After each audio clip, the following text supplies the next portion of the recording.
अगला current affairs space science से है। ठीक है, कॉपरनिकस प्रोग्राम एक है जो क्या है, यूरोपियन स्पेस एजेंसी का है, यूरोपियन अर्थ ऑब्जर्वेशन प्रोग्राम है कॉपरनिकस। तो ये कॉपरनिकस है क्या, कहाँ से स्टार्ट हुआ, इसके फायदे क्या हैं, आइए बात करते हैं।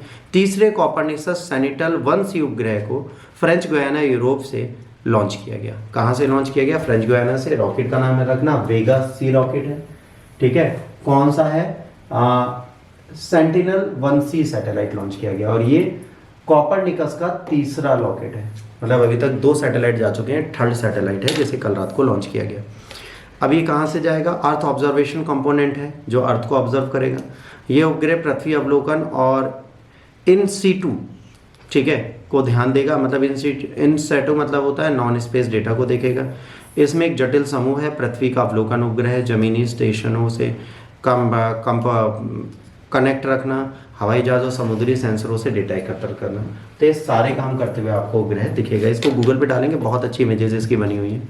इससे क्या होगा? खाली से तक मुफ्त और खुली पहुंच प्राप्त है, विश्वसनीय और लगभग वास्तविक समय की जानकारी को देगा कि भाई वास्तविकता में क्या चीज़ें हो रही है। कॉपरनिकस को समर्थित उपग्रह को योगदान देने वाले मिशनों में डाला जाएगा। मतलब सैनिटल फैमिली के जितने भी उपग्रह हैं उनके साथ ये कोऑर्डिनेट करेगा।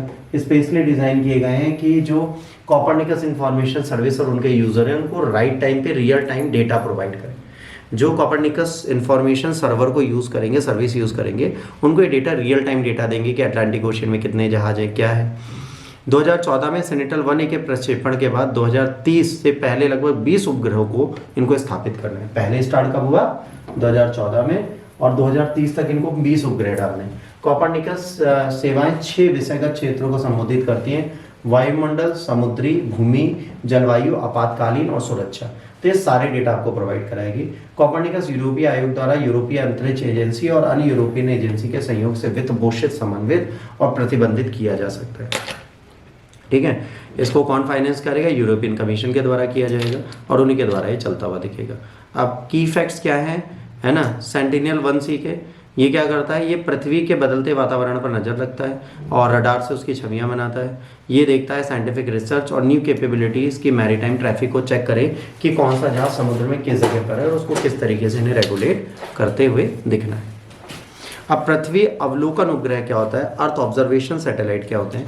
जब जो घटनाएं पृथ्वी पर होती हैं उनको चेक करते हैं। जैसे मान लीजिए आपने देखा होगा अर्थ है, अर्थ के ऊपर यहाँ क्लाउड बन रहे हैं, फिर जा रहे हैं, फिर क्लाउड बन रहे हैं, फिर यहाँ साइक्लोन आ रहा है, यहाँ टाइड आ रहा है। इन सबको चेक करने के लिए सैटेलाइट्स होते हैं जो आपको रियल टाइम डेटा प्रोवाइड कराते हैं। क्या सुनामी आ सकती है, आग चक्रवात आ सकता है, आप हाई टाइड, लो टाइड, इन सब की डिटेल्स ही आपको देते हुए दिखेगा।